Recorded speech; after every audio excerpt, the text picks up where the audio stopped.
This week's show brought to you by SCAD, Scott Countyans Against Drugs.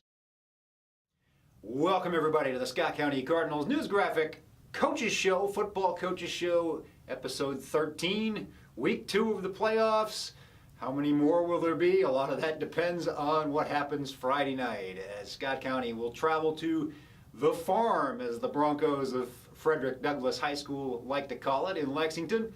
For the second time this season, they will take on the undefeated, top-ranked Broncos of Frederick Douglass. 11-0 is Douglass coming into that game. Scott County 8-3. They did meet back on the first Friday night of October. It was a 14-7 game going into the fourth quarter. Scott County had the ball inside the 10-yard line, getting ready to go in, perhaps to tie the game. Fumbled the ball. Douglass recovered, went the distance, scored a touchdown that kind of broke the Cardinals' back, the Camel's back, whatever, however you want to put it.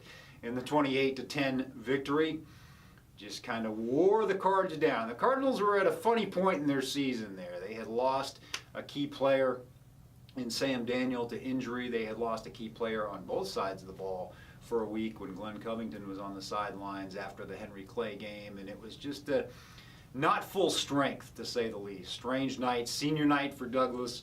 Scott County's bus arrived late. A lot of things didn't go the way that Scott County needed them to win that game. A couple of things that I took away from that one is, one, Scott County with an 8-minute drive to start that game was unable to score. And that was a key, because then they intercepted a pass right off the bat that Douglass on their first possession of the game. If Scott County has a 7-0 lead and then makes that play defensively, it could be an entirely different theme of the night there. So big key this Friday to score early, score often. You got to finish drives. They did not finish drives, did the Cards, that first time around, and the Broncos made them pay for it. How did we get here? Well, last week Scott County with a win at Campbell County, a rare road trip in the first round of the playoffs. It had been more than 10 years since SC had done that. That one was over quickly. It was 36-0 and a running clock 4 minutes into the second quarter, and Scott County coasted home to the 36-13 win. Bronson Brown with 183 yards, a couple of long touchdown runs, and Glenn Covington got rolling with a touchdown on a reverse.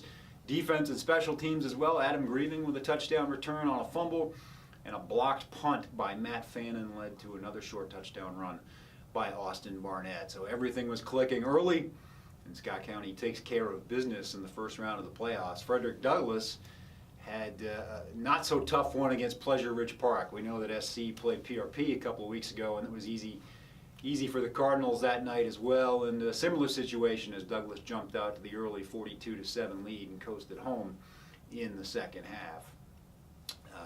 What does Douglass bring to the table? Big, tall, 6'8", University of Cincinnati-bound quarterback in Cam Jones, and just a ton of playmakers around him. And of course, the first time they played, DeMarco Fishback, the running back, was the key for Douglass. But they have no shortage of receivers. Deckel Crowdis, Hayden Hunt, to name a couple. As Coach McKee will tell you here in a few minutes, it's hard to keep all those weapons under control. You've got to kind of choose your poison. In the first game, SC kind of chose to shut down the passing game, and it left some lanes for Fishback.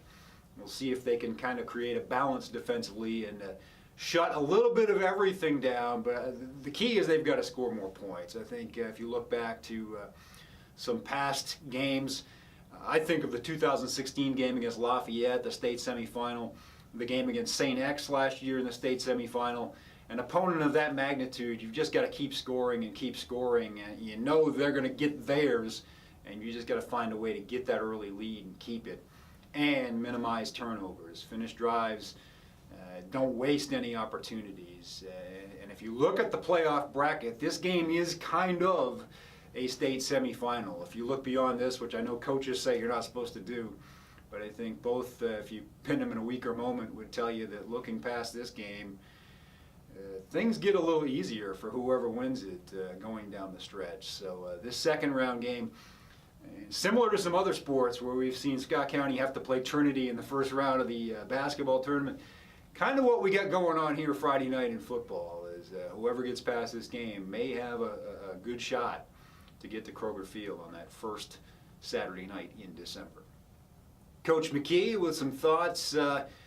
Tuesday was election day, so practice was early, and he and a couple of players took a break in the afternoon to talk to us about this game, collect their thoughts, and give us some good words about what we can expect from Frederick Douglass on Friday night, and what we can expect from the Cards as well. Let's see what Coach McKee had to say.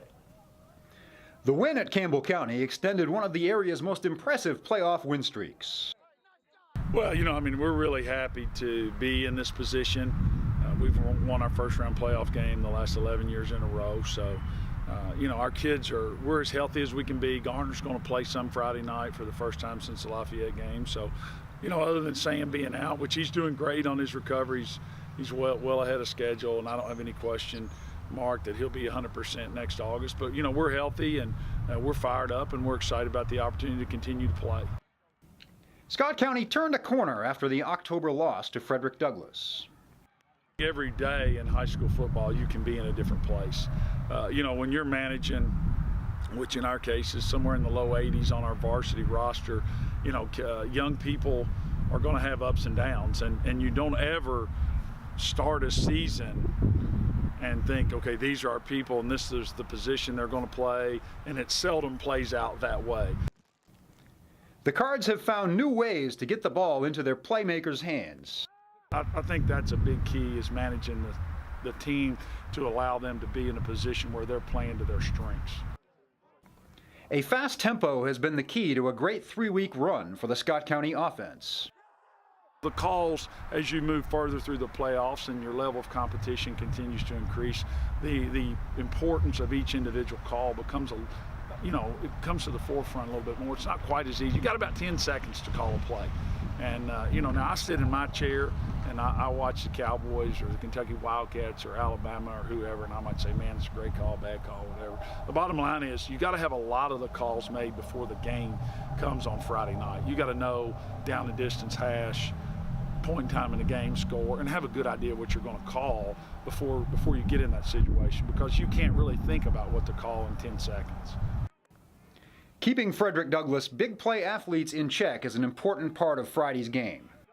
Defensively going up against a team like this, they have 80 yarders. Something, yeah. I think that's a little bit of the difference in the two teams. Is just, they've got several guys that at any given moment they can take the ball and go 80 on you, even when you've got all your people in the right position. So your coaches have done a great job with film breakdown. Your players have done a great job throughout the week. All right, that was Coach, and he feels like the Cardinals are in a good spot going into this game, and I do too. I know he's in the post-game huddle the past couple of games. He's been very passionate to his team, saying this is not going to be an upset when we go to Frederick Douglass and pull off the win in a couple of weeks, and now they got to back it up. We'll see how it goes on Friday night. A couple of seniors who give the Cardinals a shot to do just that. We've talked to them before. Here they are again. Brian Hudson, the outstanding two-way tackle who's committed to Virginia Tech, and Peyton Brown, who's kind of the other end of the size spectrum. Not the biggest guy on the team, but brings a ton of heart, ton of smarts. He's been a key running the ball, and he's filled in defensively as well at that safety position. Let's see what Brian and Peyton had to say. Scott County has been successful getting the early lead and dictating the flow of play the past 3 games. It's toughened us up a lot, and it's definitely going to catch a lot of teams off guard and make them a little tired to start the games off and stuff like that. Everything has just been different. We look like a completely different team, I'd say, on all phases of the ball. I'm really looking forward to it. Like I said, I'm really happy with where we're at right now. The Campbell County game was no contest, even though it was on the road. It was all business going into that game, and we wanted to get it over with and get ready for this week. They were a good team, and it was, we had to be clicking to be able to do that. But, I was really happy with the way we played up there, and we were rolling, so it was good to be able to do that on the road. The senior players have demonstrated a sense of urgency after the mid-season run of 3 losses in 4 games. Yeah, we've definitely been pushing the younger guys like Bronson and the Peyton Saunders and John Hewlett and them to really step it up these past few weeks, and they have been. The Cards expect to surprise the Broncos and the rest of the state on Friday night. you know, they give credit to them. You know, they're a good team. You know, we did struggle a little bit with them the first time, but you know, like I said, I'm really confident with where we're at right now. Defense is playing a lot better than we did then.